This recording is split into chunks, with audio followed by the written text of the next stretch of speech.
I'm in Seoul, South Korea, and I went hands-on with the new Samsung Foldable. So you know what? This is the only video you need to watch to know what's new in the Z Fold5 and the Z Flip5. So let's go. So this is what the new Z Fold and Z Flip look like, and I know you know that Z Flip5 is the one bringing kind of a major change, but wait till I get to the Z Fold5 because there are some underrated new things there too. So this is the new Z Flip5, and the big change here is this 3.4-inch cover screen, which Samsung is calling the Flex window. Now this screen is obviously the big upgrade, even though it does not have some of the crazy specs as some of its competitors.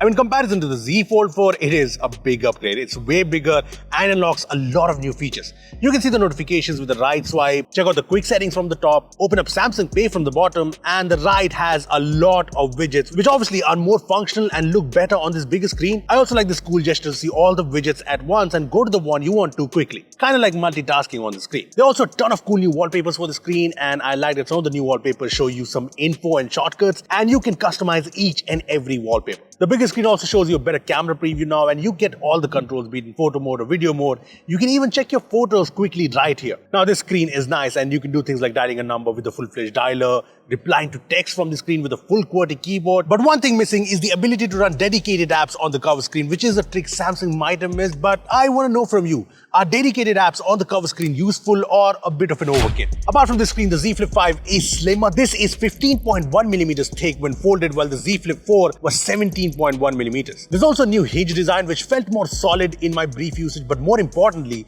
the Flip now folds without any gap whatsoever. This is how it folds now. Yeah, this should be better for long-term durability. To give you a better idea, this is the Flip5 versus the Flip4 when folded, and you can see the difference. Now, if you're wondering about the crease, I did not feel a big difference, but I think I'll get a better idea once I've played with the device for longer. When it comes to the specs, not a lot has changed. You get the armor aluminum frame, the same IPX8 water resistance rating, the same LTPO 120Hz main display, the same 3700 mAh battery, and the same 12 megapixel plus 12 megapixel camera setup. Now, Snapdragon 8 Gen 2 for Galaxy brings the performance upgrade, and Samsung says it also results in improved camera processing.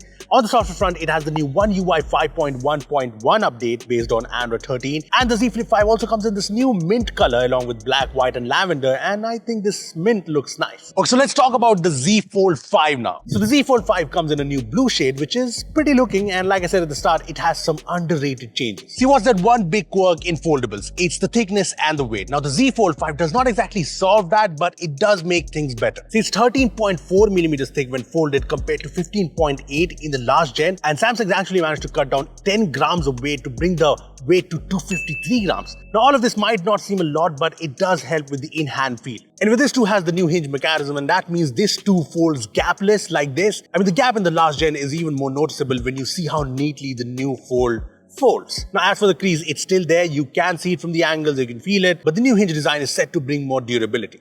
There's also Gorilla Glass Victus 2 on the front and the back, and there's the same armor aluminum. The IPX8 rating is still there. Anyway, the inner screen on the Z Fold5 remains mostly the same. It's still got the same in-display camera, but it is brighter. It can go up to 1200 nits in high brightness mode, and it has a peak brightness of 1750 nits, same as the S23 Ultra. This is good, and the bigger screen like last year comes with the taskbar, and there are a couple of new tricks which I will get to in a detailed video. The Z Fold5 also supports a new S Pen which is a lot slimmer and looks like this, very similar to the S Pen you get with the S23 Ultra in terms of size. Specs wise, this too is powered by the Snapdragon 8 Gen 2 for Galaxy chipset, and along with the performance upgrade, the Z Fold5 has a bigger vapor chamber. You can see the difference versus the Z Fold4. The camera specs, the battery, they remain the same, so yeah, this is more of an iterative upgrade. Look, overall, Samsung has made foldables mainstream, there's no doubts about that, and this new Fold and Flip just make what's already very good better.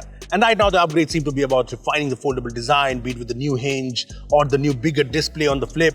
Now I'm just hoping we don't see a price jump in these phones. Anyway, I'll be pinning the price in the comments down below, and we'll be doing a more detailed video of the Indian unit of these phones, so stay tuned, and if you have any questions, just comment down below. Thanks for watching. See you in the next one. I'm just gonna go do some soul searching. See you in the next one.